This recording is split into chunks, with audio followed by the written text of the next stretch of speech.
Hi, this is Charles 9mm, and hey, I just thought I'd show you some of the stuff I've made, some of the things that I've learned to do off the internet or YouTube, or different places, and a lot of great things I get out of the Ultimate Guide to Wilderness Living by John McPherson.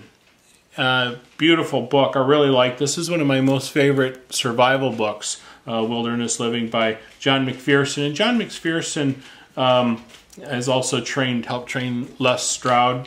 Les Stroud actually recommends this book, highly recommended by Les Stroud if you're familiar with the Survivor Man.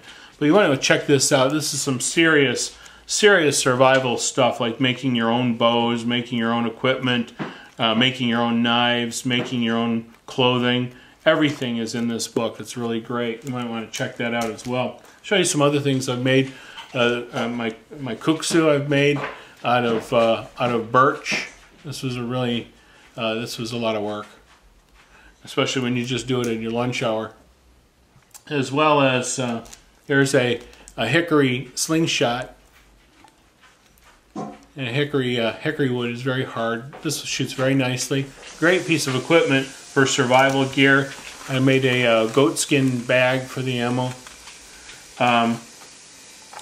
Here's an arrow straightener I made from a piece of elk antler, and also dug out just a little area there so it could be used as a bearing block for a fire starter as well. So it's kind of a multiple tool. And if you're not familiar with a arrow wrench, and this is an arrow I made as well,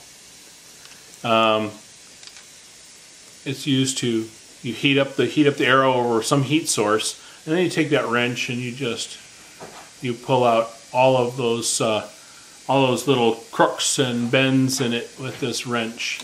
They've been making these probably for 10,000 years or more. There's some great ones in the museum, and I just copied mine off the museum pieces.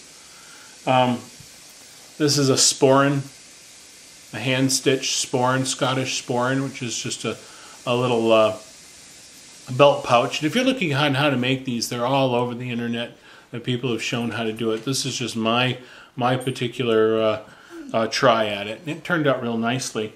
The other thing I did is I repurposed some old canvas from old tote sacks and an old karate belt and made a haversack.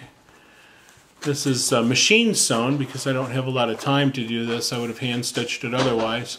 This haversack is pretty nice. I soaked it in tea to get this color, and then I took beeswax and paraffin and coated it with it, and just heated it up, and it soaked in. So now it's pretty much waterproof.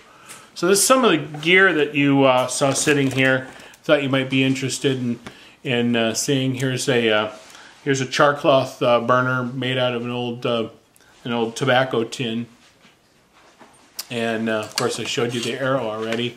And this is what my latest thing that I've made. I haven't even shot it yet, so I don't even know what it'll do. It might shatter against the target. Who knows? But at least we had fun, and I learned some great skills. Thought you might be interested in that stuff, and hope you enjoy it and try making some of the stuff yourself. Take care. Bye bye.